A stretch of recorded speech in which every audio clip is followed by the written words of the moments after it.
Bonjour, je me présente, je m'appelle Anilou. Hier, j'ai fait un tirage sur ces sons qu'on avait entendus en Russie, hein, ces hommes qu'on appelle, qui étaient assez inquiétants, qui faisaient penser à des sons parvenus de l'univers extraterrestre, qui étaient un peu angoissants. Et j'en avais déduit que c'était une farce par celui qui l'a filmé. Alors, dans les commentaires, on m'a dit que on a déjà entendu ces sons ailleurs, notamment en France. Alors, pourquoi pas hein, faire un tirage un peu plus général. Mais en même temps, si c'était vraiment si courant, je pense que la presse en ferait part, en étant tout à fait intègre. Mais ça ne fait rien, je veux aussi savoir qu'est-ce que sont ces hommes, hommes célestes, hein, ces bruits que l'on entend, euh, soi-disant, en France et ailleurs. Alors, que sont ces hommes célestes, ces bruits que l'on entend venant de l'univers? Si ça vient vraiment de l'univers hein, ou si c'est des, des sons qui viennent d'une certaine activité terrestre, je sais pas, hein, vraiment j'ai envie de savoir. Alors, donc que sont ces, moi j'appelle ça les hommes célestes, hein. C'est difficile à traduire le son que ça fait. Alors il y a le roseau avec le blé. Alors le roseau, ça pourrait représenter symboliquement ces sons qui traversent, qui sont dans l'air, hein, si on voit symboliquement. Le blé, c'est des expériences passées, on récolte ce qu'on a semé. Bon, c'est un peu encore vague. Alors, il y a le banc, ça c'est un rendez-vous avec l'arbre mort. Le banc, ça pourrait représenter le moment où on entend ces sons, hein. C'est la rencontre, pas du troisième type, mais c'est la rencontre, c'est-à-dire qu'on constate ces sons. L'arbre mort, faut s'en détacher. Il y a la grotte. La grotte, c'est un certain isolement avec le puits. Alors, c'est des cartes un peu sombres, hein. Le puits, voilà, on s'enfonce, hein, il n'y a pas trop de repères. Il y a la flaque, hein, c'est du stress avec le pissenlit. Le pissenlit, c'est quelque chose qui se propage. Ça peut aussi être le son qui se propage dans l'univers. C'est stressant. Alors, que sont ces hommes célestes? Pour le moment, je vois rien du cosmos, hein. Il y a plutôt des choses euh, terrestres, on dirait. Alors, je vais éclaircir l'arbre mort. Il y a la pêche. On attend de voir. J'éclaircis la pêche. Il y a la mouche. La mouche, c'est embêtant. Alors, j'éclaircis le banc. Il y a le marais. Le marais, ça stagne, hein. C'est de l'eau qui n'est pas très vivifiante, au contraire, elle pourrit. Alors, est-ce que ces sons, c'est des résidus de quelque chose? Mais de quoi? Alors, j'aimerais bien savoir si ça vient de l'activité humaine ou si c'est vraiment de l'espace. C'est ça, en fait, que j'aimerais savoir. Alors, je vais éclaircir le marais. Il y a les racines. Les racines, c'est les bases. C'est des résidus de certaines choses de base dont il faut se détacher, mais on attend que ça devienne embêtant. Alors voilà, hein, je traduis mot à mot ce que les cartes me font interpréter. Donc que sont ces hommes célestes? Ces deux cartes sont quand même très sombres. Alors, j'éclaircis la grotte. Il y a le gui. Alors, on s'isole pour se préserver. Alors, il y a le puits, j'éclaircis le puits. Ah, enfin, quelque chose de l'espace. Il y a donc la Lune. Donc, la Lune, ça pourrait être un rapport avec l'espace. Mais c'est un puits sans fond. Alors, je vais encore éclaircir le gui. Il y a l'évêque. Alors, l'évêque, c'est plutôt quelque chose de concret, hein. C'est pas la croix, hein. Je veux dire, c'est plutôt, si on veut, des phénomènes d'activité humaine. Pour se préserver, qu'on isole. Alors, je vais éclaircir la lune. Il y a le torrent. Le torrent, ça s'accélère. Je vais éclaircir le torrent. Il y a l'été. L'été, c'est une saison, hein, c'est aussi quelque chose qui mûrit. Alors, que sont ces hommes célestes? Je dirais que c'est des résidus de quelque chose. Des résidus... les racines, c'est la base, c'est-à-dire si l'arbre n'a pas de racines, il ne peut pas pousser. Donc c'est quelque chose qui a produit, quelque chose qui a grandi, qui a été nourri. Et ça, c'est les résidus. En fait, c'est comme si, on va dire, les gaz d'échappement, vous voyez, c'est une soupape qui s'évacue. Parce qu'il faut s'en détacher avant que ça devienne trop embêtant. Alors, il y a le côté aussi, la grotte, c'est isolé, en fait, c'est comme si on enterre quelque chose hein, pour se préserver avec l'évêque légalement. Je ne vois pas ce qui vient faire l'évêque là. Hein. Alors, je vais encore éclaircir l'évêque. Et il y a la forêt, c'est secret. Hein. En fait, c'est peut-être des choses qu'il faut décompresser, des machines qu'il faut décompresser pour que ça n'explose pas, des choses comme ça. Hein. Moi, j'y connais rien. Hein. J'explique un peu la logique de ces cartes. En tout cas, c'est fait d'une façon isolée avec la grotte. C'est comme si on veut enterrer quelque chose ou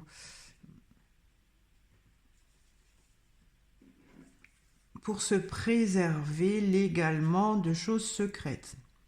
Alors, il y a quand même là la lune qui est sortie, donc c'est un puits sans fond.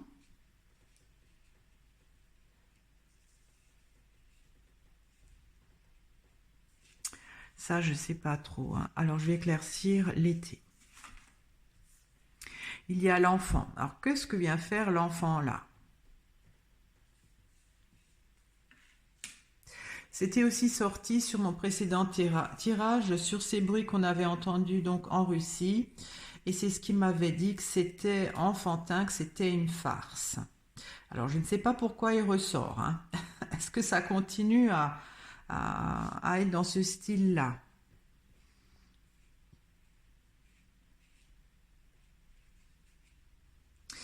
Je sais pas.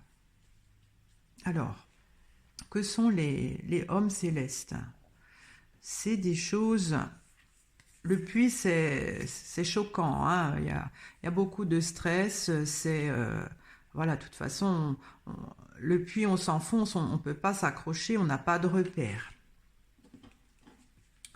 Alors, la Lune, ça pourrait représenter une partie de l'espace qui s'accélère, mais qui est mûrie.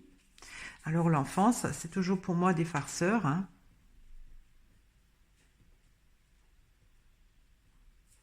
Pour moi, c'est des farceurs. Je suis désolée. Hein, je sais pas que je veux pas approuver ce qu'on dit, mais c'est ce qui sort. Alors, quelque chose qui stresse par rapport à cette diffusion. Alors, une diffusion de quoi? Je vais éclaircir le pissenlit. Il y a le pain. Le pain, c'est de la nourriture, hein, c'est bienveillant à la base, hein. Je vais encore éclaircir le pain. Il y a la clôture, hein. La clôture, on est emprisonné là-dedans. Alors, j'éclaircis la flaque. Il y a le ruisseau. Alors la flaque, vous voyez la flaque, en fait c'est comme un mini marais, hein, c'est-à-dire que c'est de l'eau qui stagne, hein, qui n'est pas qui n'est pas potable. Et là avec le ruisseau, ça commence à s'éclaircir, c'est-à-dire le ruisseau c'est beaucoup plus vivant.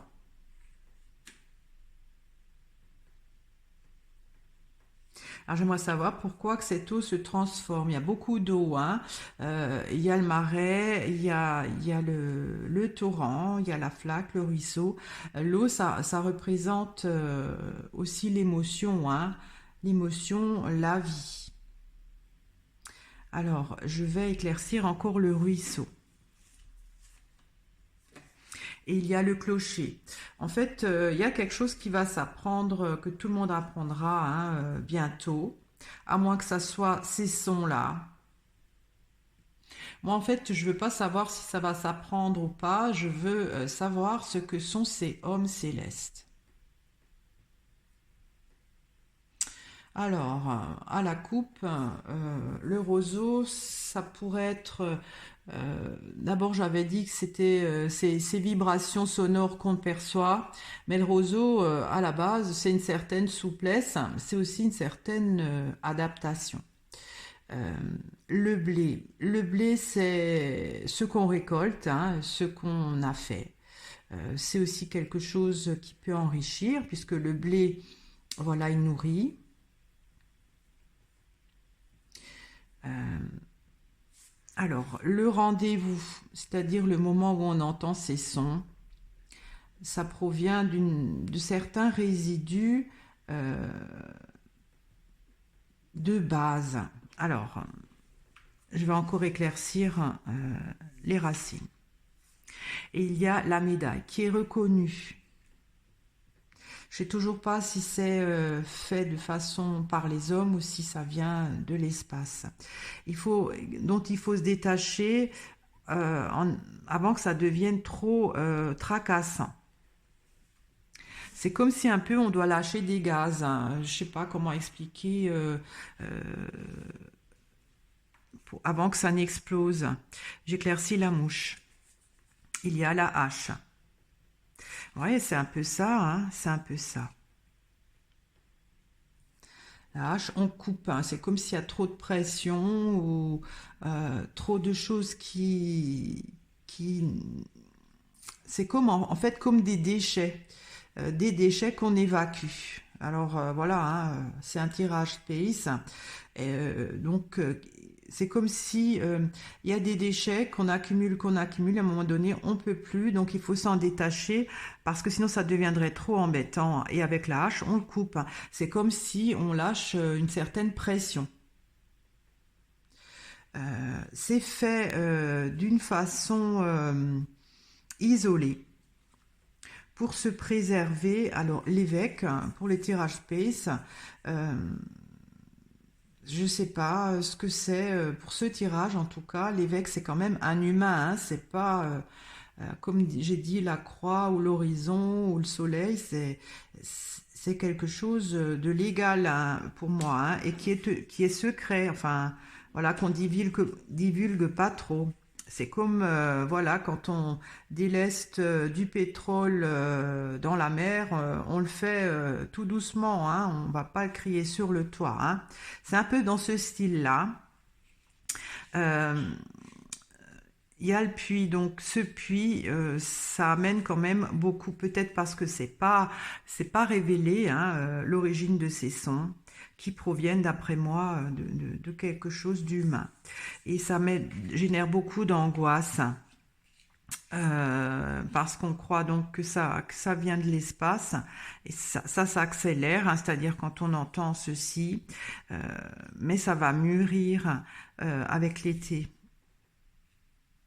C'est-à-dire qu'on va peut-être prendre du recul et l'enfant, pour moi, c'est tout le temps quelqu'un qui s'amuse à, à dire que ça vient de l'espace.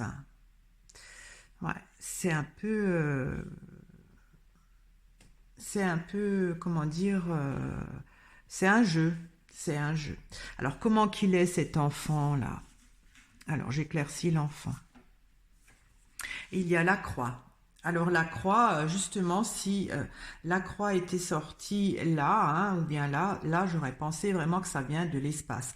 En fait, vu comme ça, c'est quelqu'un qui s'amuse à faire croire que ça vient de l'espace.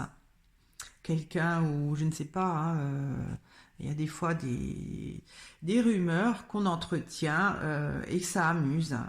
Franchement, honnêtement, je dirais que ces sons, ça vient de résidus, peut-être de, de grandes entreprises, je ne sais pas, chimiques ou n'importe, qui doivent dégazer, c'est dans ce style-là, qui fait que ça provoque ces sons-là. Si on les entend, hein. Moi, je n'en ai jamais entendu. C'est peut-être localisé selon les entreprises qui doivent dégazer. C'est dans ce style-là, hein. Euh, en tout cas, ce côté stressant qui se propage, qui nourrit peut-être le côté homme céleste, euh, avec la clôture, euh, on y est pour le moment, comment dire, obligé de subir ça, hein, le croire. Ça stresse, mais tout doucement, il va y avoir des vérités qui vont se faire. À moins que ça représente le fait que beaucoup en parlent de cette idée, hein. Ouais, ça doit plutôt être ça. C'est-à-dire que le fait d'apprendre qu'il y a des sons, donc des hommes célestes, euh, qui, qui sont là, qui sont, comment dire, on y est soumis avec la clôture, hein, on ne peut pas aller ailleurs. Euh, Ça stresse et tout doucement, ça commence à être une vraie rumeur. Alors je sais toujours pas vraiment si je le sais, hein, pour moi c'est des gens qui ont inventé cette idée de son homme céleste. Euh, En fait, c'est juste quelque chose des entreprises qui doivent dégazer, qui doivent faire ce genre de bruit arrêter, euh, pour arrêter avant que ça devienne trop dangereux pour l'entreprise, je ne sais pas, hein. Voilà, alors c'est mon tirage. Sincèrement, je l'ai fait sans aucun a priori, sans aucun jugement personnel, mais il y a l'enfant qui est ressorti, hein, donc pour moi c'est toujours euh, peut-être pas un fake, mais il y a des gens qui font croire des fausses rumeurs sur ces bruits qu'ils enregistrent, qui sont peut-être amplifiés, hein, avec un système vidéo, mais c'est plutôt des entreprises qui font ce bruit pour dégazer ou pour entretenir leur entreprise. Voilà, j'ai fait ce tirage. Bah écoutez, je vous remercie de m'avoir regardé. Je vous remercie de vos commentaires, de votre fidélité, de vos abonnements. Si vous n'êtes pas encore abonné, je vous invite à le faire. À très bientôt. Au revoir.